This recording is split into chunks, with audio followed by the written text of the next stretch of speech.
News Talk 94.5 WPTI, 96.7 FM WTOB. You're listening to the Wealth Guardian Show with Doug Ray, helping you retire the job and keep the paycheck. In the studio this morning, you have Garrett Ray and Brice Payne. And this morning, we are talking about couples and retirement planning as a team sport. Good morning, Brice. How you doing? I am recovering, Garrett. Good. How are you? I'm doing well. It's planning for Turkey Day coming up here, and it's always a big deal for my mother for sure. So she kind of goes all out on Thanksgiving, and it was always, even for her childhood, a really big event for her side of the family. So get to see a lot of cousins and aunts and uncles from mom's side. Got a big one coming up this year. There's a special one, right? Yeah. So it'll be good. We got my little ones in town, and everyone's gonna be good. So your brother's coming in, is that right? Yeah, my younger brother from Denver's coming in, and his wife and his little baby. So that Rosie is only, I think, 3 months old now. So it'll be fun. You're an uncle now. So yeah. Your first time seeing your it will. Yes, it will be. Yep. All right. Well, let's go ahead before we dip into the show here, and let's go ahead and do our Wealth Guardian Service salute. As we like to do every week, we want to just take a moment and extend a moment of gratitude to everybody out there who puts on a uniform, who has served or is serving, and the families around them. We want to say thank you because we know a lot of times it is a tireless and thankless job. And we just want you to know that here at the Wealth Guardians, you are in our thoughts and our prayers as you are every week. So thank you very much. And Garrett, thank you. And Doug, thank you for your service as well in the Navy. And then, of course, the other thing, Garrett, that we want to do is the question that we throw out to ourselves every week. Better get to know your Wealth Guardians advisor, just so everybody out there can have a sense of who we are here at the Wealth Guardians on a personal level. In case you decide that you want to do sit down with us, you kind of have an idea of who the people are behind the numbers and that we run and talk about all the time. So, Garrett, the question we're going to ask ourselves this week is, what's the next big trip that you've got planned? Yeah, so next big trip for me and my wife, Cindy. Cindy is one of 11 children. So she has many siblings. Of the 11, there were 2 boys and 9 girls. So I always laugh when she's kind of in the middle of the swath there. So she has many younger sisters, all of, entering their 20s and early 30s. So we have a wedding to attend. Sydney Renault is getting married here very shortly. And we'll be heading out to Oklahoma City, where Cindy's family is from, and watching her little sister get married. So Sydney and Cindy. Yeah, I know. Yeah. Yep. All right. Well, so that's great. And so for me, I just got back from my honeymoon, did a Rhodes Scholar cruise around the Hawaiian Islands, which was great. I find myself doing the shaka every time now. Like, oh, it's good. It's all good. Yeah, I'll do the shaka. Yeah. So that was great. But we were so impressed with Rhodes Scholar that Beth and I had decided that we're going to do another Rhodes Scholar, hopefully in November of 2025, and we're going to do Cuba. Oh, cool. Always wanted to see Cuba, despite their political leanings. It's a place stuck in time. It's a beautiful place, and the only way that you can get out there to see it is by doing some kind of educational venture. You can't just go on a regular tourist and do anything there. So we can go through Rhodes Scholar, do an educational program, and see it that way. So we think that we've decided on going to Cuba in November and kind of checking out the back country there and the beautiful cities that are kind of like your from the 1950s. Yeah. Right. So, all right, very good. Well, let's go ahead and get into this topic here. For couples, retirement planning is a team sport. So I guess the question would be, are you and your spouse on the same page when it comes to what retirement is going to look like? And if not, I guess it's time to talk. So listen to this episode here where we're going to explore why it is so important for couples to have detailed conversations about their finances, retirement ventures, retirement futures, and we're going to cover exactly what you need to discuss and how to handle any disagreements. So the first one here is basically a general question. Why is it important for couples to work together on their retirement planning? Now, I think that's kind of a given. Sure. My mind always wants to go to what kind of analogy can I paint this with? So I thought, well, if 2 people are in the kitchen, they've got to work together on the meal, right? They can't kind of one be going behind the other's back and trying to create a meal. They have to know what each other's doing, what each other's thinking. They have to have a plan in place. And why is that important? Well, let's say that if you've never discussed retirement planning and you just go into it, whatever one has assumed that is going to happen in retirement, probably not a safe assumption that the other person knows that that's your assumption or that they're assuming the same thing. Yep. For example, my wife and I, we've had many conversations about this. I'm 56, she's 58. It's getting closer and closer to the time that we Sure.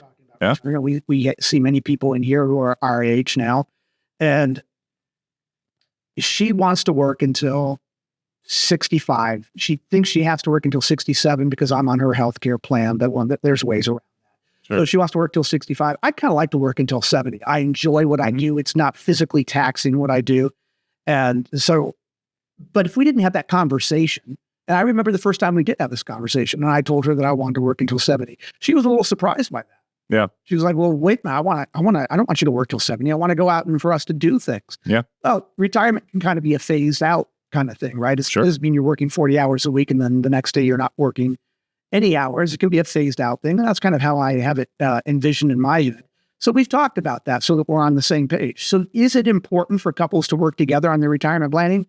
Oh, absolutely. Yeah. Because if you're assuming one thing and the other person's assuming something different and you didn't know that, it's going to come to a head at some point, right? Yeah. And I think you bring up a great point there, Brice, is even if you remove yourselves from the dollar signs and the numbers that go around retirement, how about the fun stuff? How about spending, your retirement years with your spouse, with your significant other, and understanding how that looks like? If one is very,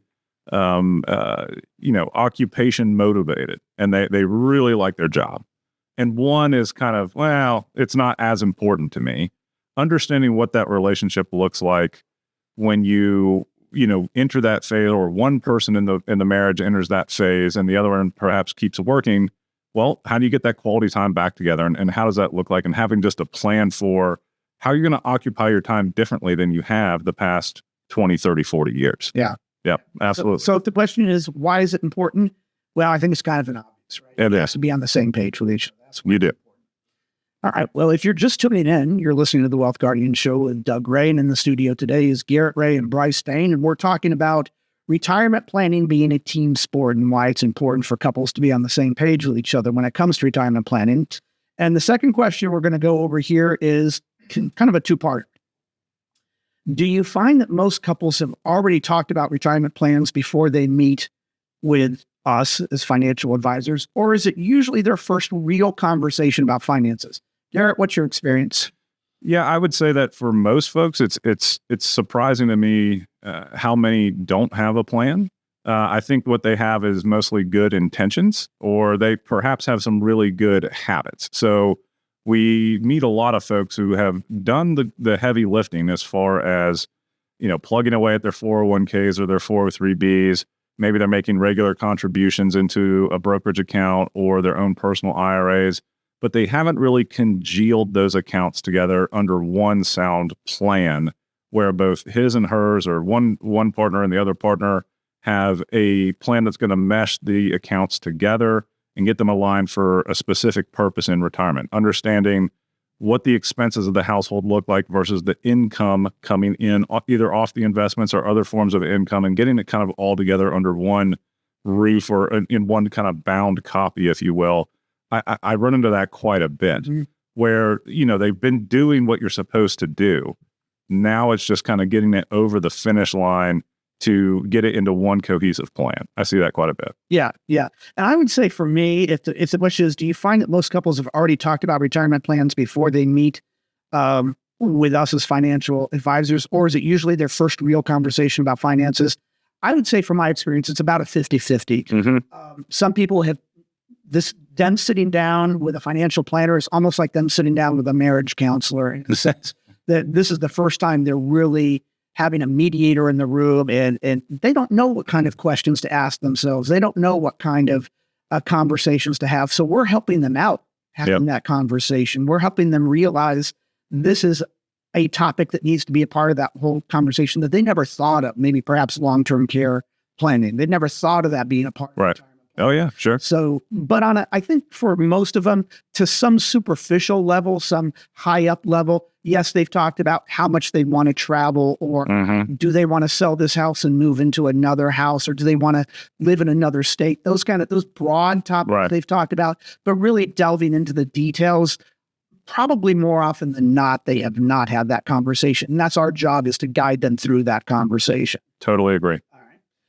So if you're out there listening and you think, well, I'm not ready to talk to a financial planner because my wife and I haven't even, or my husband and I haven't even had a general conversation, that's okay. Yeah. You can let us be that initial step, that first step for you, because we'll help you through it and give you an idea of what all the topics are of retirement planning, some that you're probably aware of and some that you probably aren't aware of. So if you haven't had that conversation with your spouse, and you think, or I'm not ready to go to a financial planner because I'd be like a deer caught in the headlights, that's okay.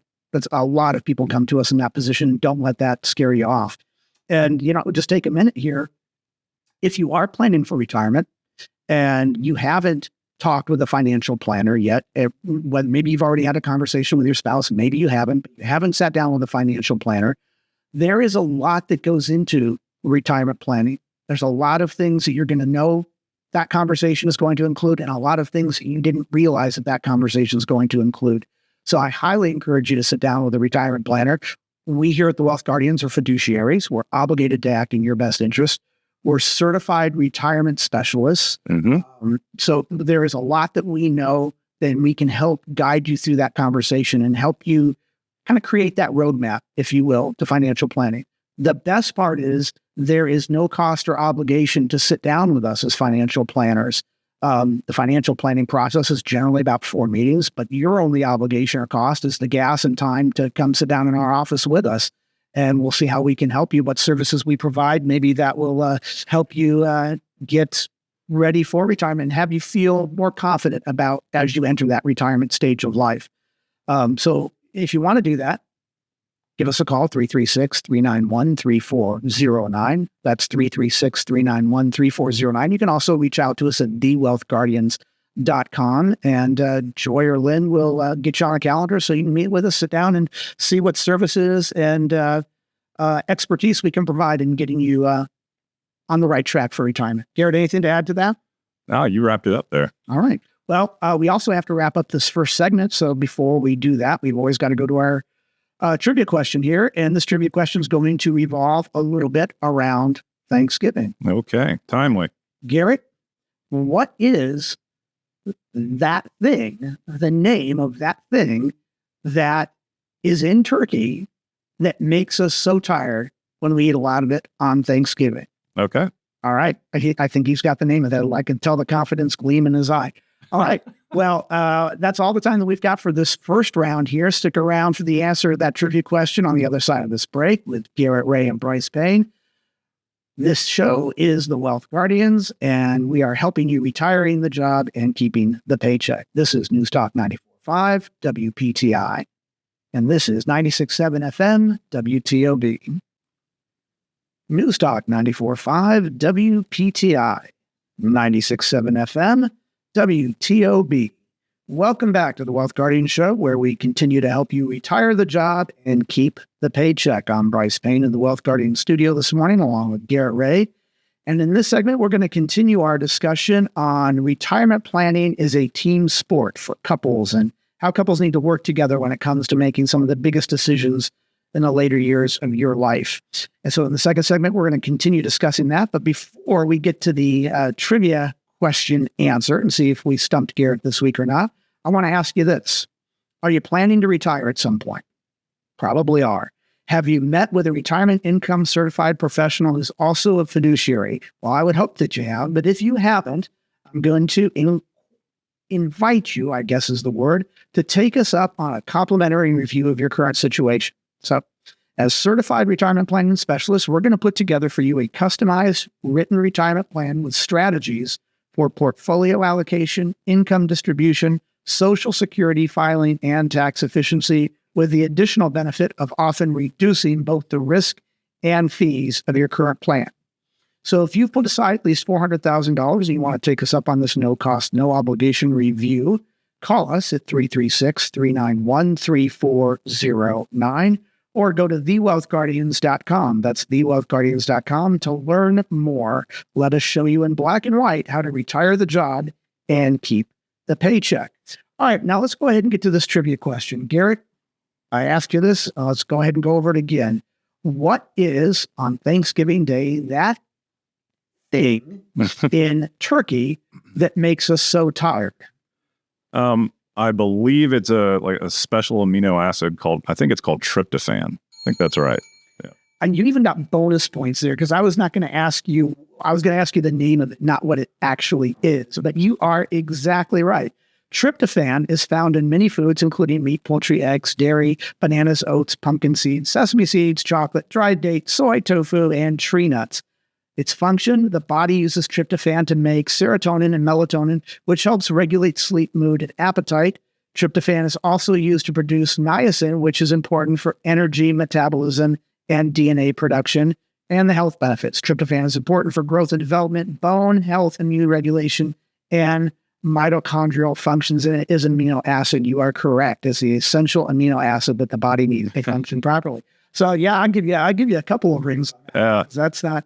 Now, funny thing about that, there's a joke that goes around where you ask somebody, what's that thing that makes you tired on Thanksgiving? And some people say, oh, it's called tryptophan. And you say, no, it's called the Detroit Lions. Oh, well, maybe not this year. Not this year, though, right? Yeah, maybe not this year. This year, it's what's going to keep us awake. But God, for decades, it was miserable. It's just like, what are you least looking forward to Thanksgiving? The Detroit Lions wasting 3 hours of my day. That's what I'm not looking forward to. But this year, it's going to be exciting. Yeah, it should be. Yeah, it's very good. All right, so let's go ahead and continue our conversation here. Retirement planning is a team sport.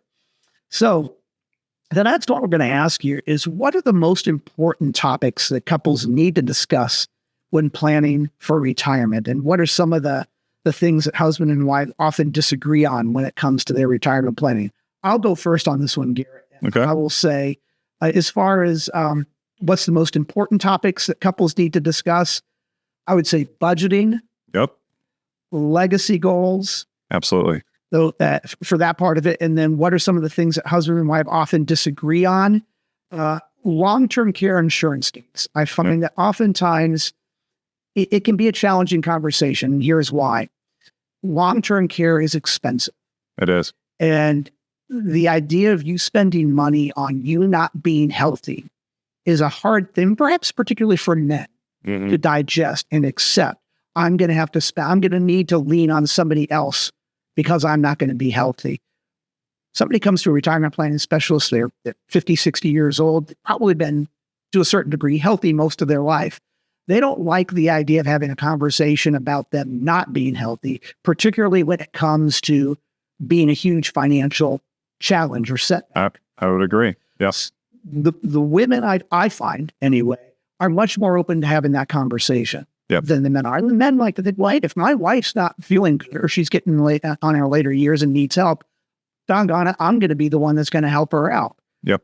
Great. If that can actually come to fruition, absolutely power to you. But think about it. If your wife is 75, 80 years old and starts needing help getting around the house, getting dressed or whatnot. And you're also 75. Also 75, yeah. 80, right? Yeah, you're not a spring chicken either. And you're not, there's just no way around it. You are not going to be as healthy as you were when you were in your 30s, 40s, or 50s. Correct. So it's a hard conversation. What about, budgeting? That's a conversation that needs to happen. Some people have had the conversation, some people haven't. Yeah. What would you say to those questions? Yeah, a lot of the same topics, budgeting it's always the most painful. Even if, a couple that is in all other respects incredibly well prepared. They know exactly, down to the cent what they have in each account.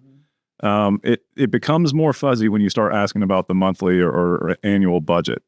And it's just something that you have to put pen to paper. You got to do the work. You got to be reasonable with yourself. Most people in my experience tend to lowball it. Actually, they think they're spending way less than they are in reality. Almost always that direction.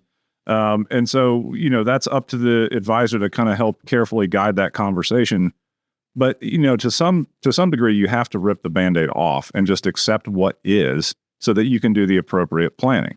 What I find once that people kind of jump that hurdle of accepting what is, then we can have the conversation of, okay, is this getting a little bit excessive? Is this getting off the rails, or is this doable with the plan that we're about to put in place? And so once you start kind of having those secondary and kind of third follow-up conversations about what a budget looks like in retirement, particularly once people understand what their potential income stream is in retirement from Social Security, from their investments, maybe they're a landlord, then you can kind of start to piece it out and you get a more accurate budget that's a little bit more palatable for folks.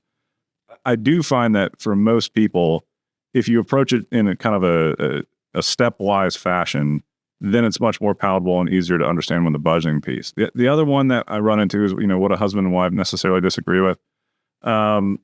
Oftentimes I will see that, one spouse really wants the other to retire.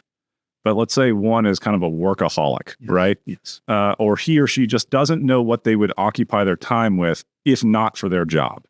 And that's when I'm going to tie back to something you said in the first segment, Brice, where retirement doesn't have to mean you hit the kill switch. You can, kind of ease into a part-time occupation, or maybe you work in an industry where you can take a few less hours per week. Becomes more and more popular. Exactly. But you're still a valued asset to that company because of your skills and your experience. We're starting to see more and more, like you said, folks do that, and then they kind of become like a senior consultant or like a senior person in their company, but not working the 40, 45 hours they did before. And it kind of, it helps the other spouse say, okay, I've got more time with my loved one, but you're still, kind of getting your mind and your body moving for the one who really likes to be engaged at work. And it's a good compromise. So, I do see that from time to time as well. Yeah. I agree with everything you said there, Garrett. The budgeting thing, oftentimes that's the one part of the puzzle that people need some help putting together with us. Yep. And what I find once in a while, or maybe a little bit more than once in a while, is after we've kind of figured out what their budget is, what their monthly spending needs or what they are spending is, oftentimes, and it's almost always the male that will ask this question if it's asked, is this normal? Is this within the realms of what you see other people? Because they don't have an idea. If they figure out, okay, we're spending $7,000 a month. Yeah, is that normal? They want to know, is that like incredibly obscene, or is that within the realm of normal? Or do you have people who 7 is on the downside of sure, and 10,000 normal? And, so not going to answer that question here, but I find people asking that question to me a lot. Yeah. After we finally determine what their monthly budget is, they want to know, is this crazy that we spend this much money? Right. Almost always the answer is no. Once in a while, it's yes. Yep. Yeah. It is a crazy amount of money that you're spending. Yep. I'm glad you came to a financial planner to tackle this way now. But yeah. And, when you're working with a paycheck, you don't have to necessarily live on a budget. No. Right? Because you kind of, you kind of self budget whether you realize it or not. Right. You've got another paycheck coming in a couple of weeks, and you've got plenty of money, hopefully, set aside. So you don't have to live on a budget. But when you're retired, you do. Yep. And so that's why a lot of people have not created a budget for themselves, because it hasn't been necessary up to that point. What is necessary, however, is that in the end, ultimately, you do sit down with a financial professional, and one who hopefully is a fiduciary. We're retirement certified professionals here. We help couple after couple after couple who are at some various stage of planning for retirement or just entering retirement, and they want to make sure they've got all the I's dotted and all the T's crossed. And that's what we do. It's generally, if you sit down with us, it's a 4-meeting process. We have gotten feedback time and time again that this is the most thorough planning process they've ever been through. If they've gone to other financial planners or they have advisors at wherever the big houses are, they will come to us and say, this is the most thorough process I've been through. And Garrett, we take pride in that. We do. It's the best part of the job is, meeting a new couple and then starting to get the pieces in place, getting a plan together, and then watching them 2, 3, 4, 5 years later come back. They're still on their plan. They're still loving their retirement. Yeah. Best part of the job. Yeah, the annual reviews. Well, unfortunately, that's going to be all the time that we have for you. Garrett, do you have anything else to add before we sign off here? No, Brice, great episode as always. All right. Well, you have a happy Thanksgiving. We're going to see everybody here at on the other side of Thanksgiving. So thank you for joining us this weekend morning, as you always do. We hope the rest of your weekend and your Thanksgiving holiday is everything you want it to be. This is Brice Payne, along with Garrett Ray. The show is The Wealth Guardians, helping you retire the job and keep the paycheck. And I want you to remember, sound financial plans do not create themselves. This is News Talk 94.5, WPTI. This is 96.7 FM, WTOB.